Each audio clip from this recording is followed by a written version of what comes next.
Vamos falar de esporte agora com o Eric Oliveira, que está feliz da vida com o resultado do Grêmio, mas está triste com o resultado do Ipiranga. Vamos entender melhor agora na nossa conversa diária. Boa tarde, Eric. Tudo bem, Leandro? Boa segunda para ti e para todos. Bom, vamos começar falando do nosso Ipiranguinha, porque o time de Erechim acabou sendo superado contra o Novo Horizontino lá em São Paulo. Um grande jogo. Já se esperava que ia ser um duelo, mais ou menos, já fazendo uma previsão, uma prévia. Seria uma prévia, com certeza, do quadrangular, que possivelmente as duas equipes se enfrentarão no quadrangular, ou mesmo o Ituano, que é o adversário do Ipiranga, na próxima rodada. Eu já vinha falando desde a última quinta-feira e no início da semana da qualidade que tem esse grupo do Novo Horizontino. É um time que no retorno perdeu apenas uma partida contra o time de Florianópolis e Figueirense, a primeira partida do retorno, e desde então não vinha perdido nenhum jogo. E isso colocava, os números eles não mentem no futebol. Claro que eles precisam ter um olhar mais frio, mas normalmente eles vão de encontro com o que acontece dentro da partida. E o Novo Horizontino vinha com uma ascensão dentro desse retorno, no Campeonato Brasileiro Série C, e o Ipiranga indo jogar lá em Novo Horizonte, em São Paulo, estádio do Jorjão, ia ter um adversário à altura. E foi assim que se apresentou a partida. Um Ipiranga que fez um duelo muito equilibrado, foi um confronto equilibrado no primeiro tempo. No segundo tempo, a bola da falta, uma falta que é cobrada, rolada, uma jogada ensaiada. O Ipiranga o goleiro David até posicionou bem a barreira, mas é uma cobrança de falta rolada, batida da linha,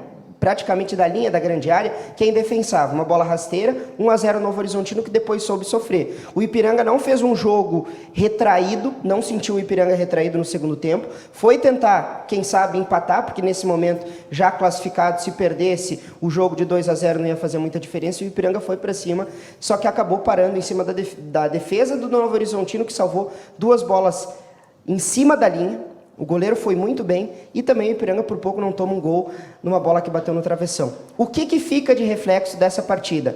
Muitas críticas em relação ao Ipiranga, porque o Ipiranga perdeu para o Criciúma e perdeu para o Novo Horizontino, duas equipes que possivelmente, eu insisto em repetir isso, o Ipiranga vai enfrentar lá no quadrangular final, porque é primeiro e segundo para um lado, terceiro e quarto para o outro. Então tem que ter um olhar atento realmente a essas equipes.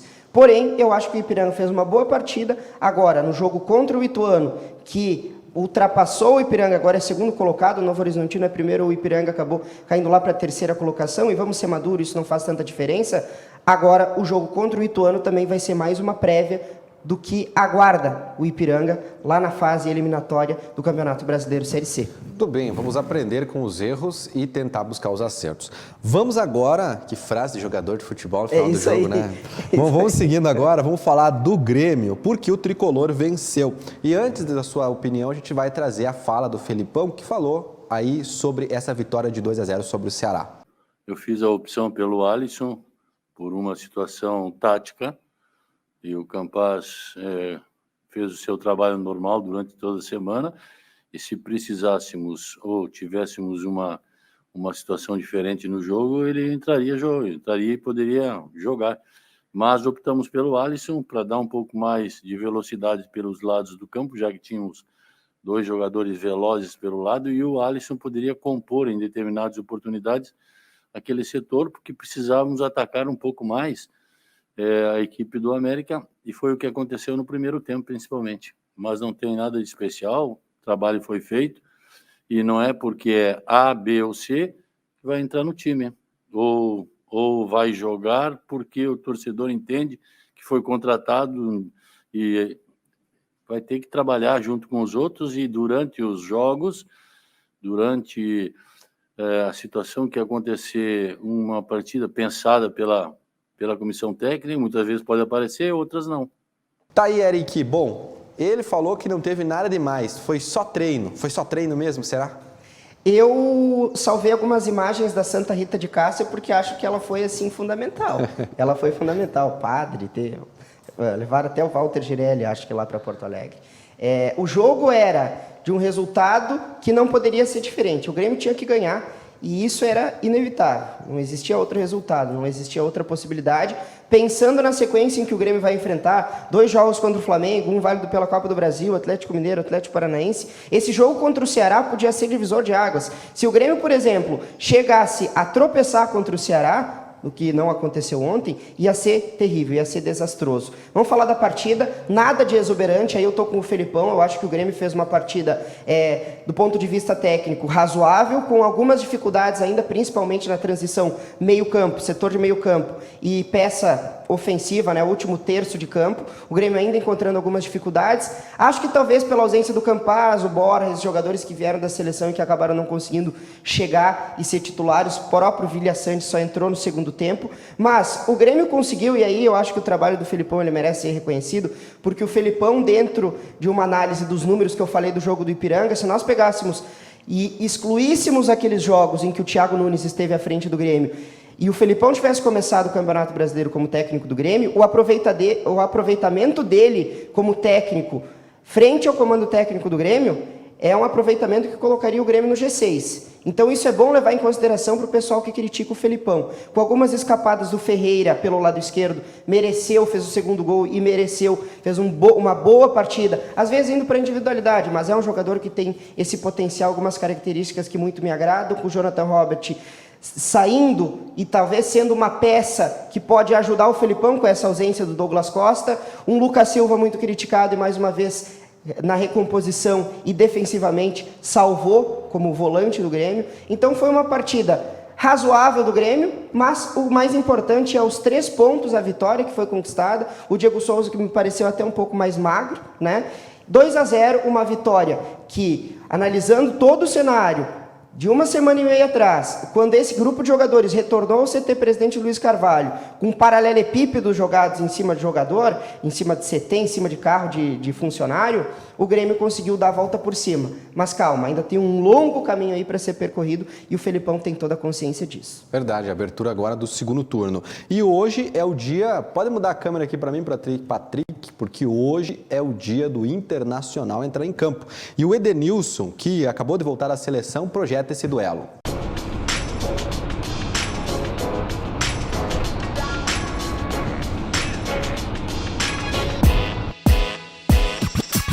Uma experiência única, muito feliz de ter participado, né, desses 3 jogos, né, que na verdade foram 2, mas fiquei feliz desse período de desfrutar, de poder conhecer novos companheiros, ídolos que eu só acompanhava de fora, poder estar trabalhando com eles foi um privilégio enorme.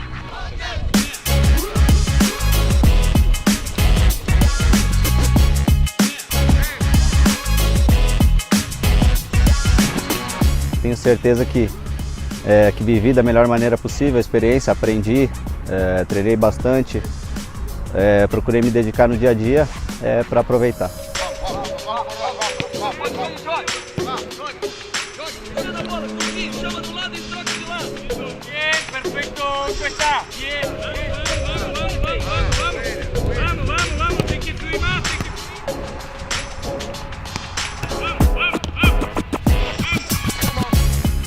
Com certeza, é tudo fruto de trabalho, de uma linha de trabalho, de regularidade, de ajudar a equipe a subir. A gente sabe que não está no lugar onde a camisa do Inter pede, né? A gente tem que estar lá em cima disputando e a gente vai fazer de tudo para poder subir e melhorar a nossa colocação na tabela. Então a gente sabe que é importante, né, os treinamentos, essa semana de treino. E como eu falei, tenho certeza que o professor preparou da melhor maneira possível essa partida.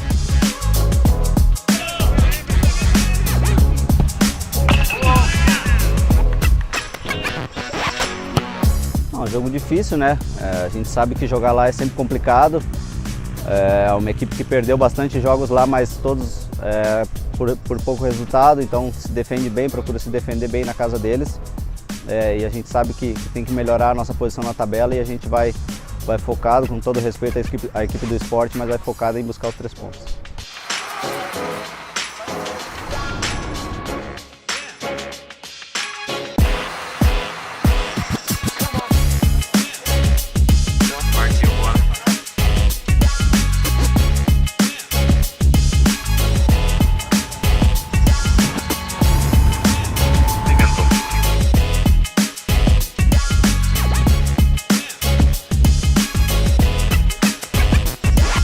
Muito bem, Eric. Duelo dos gaúchos contra o pessoal do Ceará. Ontem o Grêmio enfrentou o Ceará, hoje enfrenta o Sport Recife, que é o adversário lá no norte do Ceará também, né? O Sport Recife que não vai muito bem aí no Campeonato Brasileiro. Vamos fazer um campeonato nordestino aí. Sul-nordestino? O pessoal, assim, os comentários do pessoal que está acompanhando o Brasileirão, e eu compactuo dele, é que 2 equipes praticamente já estão na Série B do ano que vem. Uma delas é a Chapecoense, que fez a sua primeira vitória no Campeonato Brasileiro. Nessa última rodada venceu o Bragantino, por incrível que pareça. E o Sport Recife é a segunda equipe, porque é de uma desorganização essa equipe do Sport Recife que chama a atenção.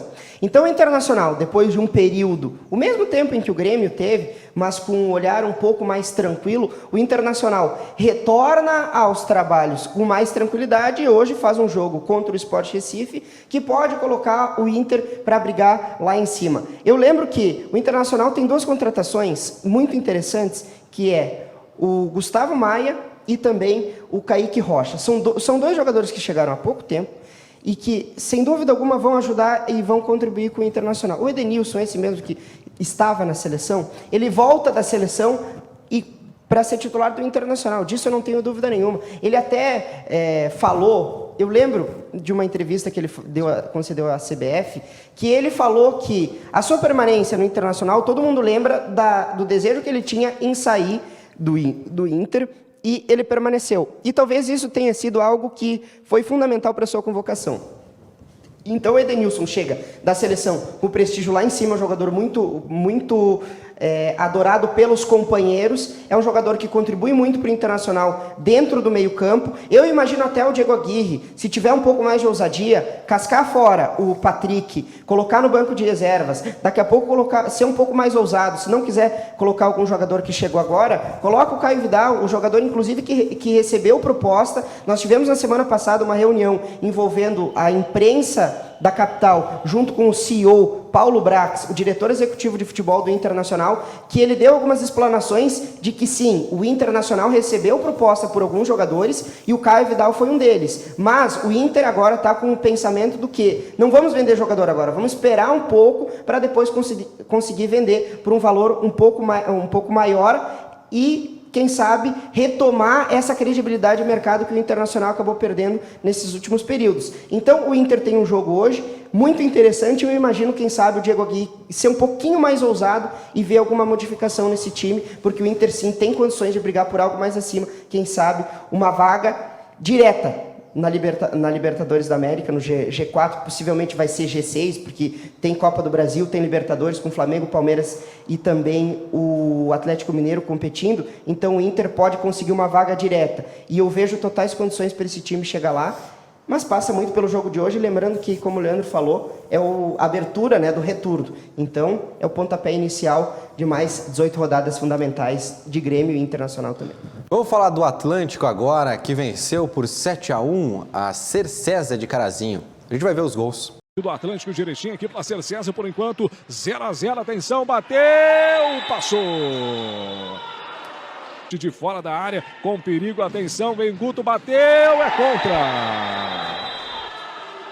Gol! Cortou a bola forte, mas o Gui se jogou na bola e conseguiu a reposição.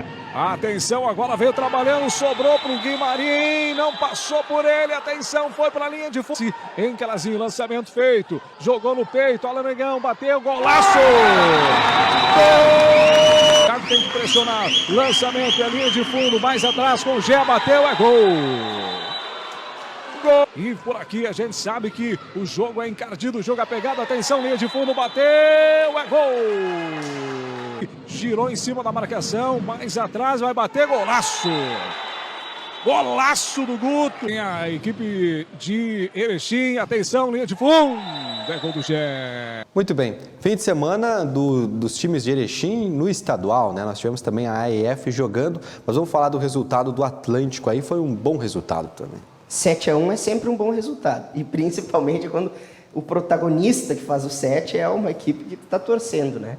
E o Atlântico, ele tem muita facilidade, e fica até um questionamento do que é melhor, jogar numa quadra pequena ou jogar numa quadra maior. Às vezes jogar numa quadra maior favorece o time que tem menos qualidade, é uma boa incógnita dentro do futsal. Mas, quando se vai jogar, como aconteceu com o Atlântico, jogar em Cercesa, em Carazinho, ginásio lotado, essa festa foi muito bacana. Mas, uma quadra que é pequena, e tu tem um time que fisicamente é melhor, coletivamente, tecnicamente é melhor, e que tem qualidades individuais, é muito provável que esse time consiga uma vantagem. Tá aí, 7-1 para o Atlântico, uma vitória muito boa. Eu lembro que é bom frisar isso, que é o mês de setembro, ele vai ser muito tranquilo, e nós agora estamos só pelo retorno do público no Caldeirão do Galo, que já tem data marcada, no próximo sábado, quando o time profissional enfrenta a AVF de Vacaria. Lembrando que tem jogo na quarta-feira.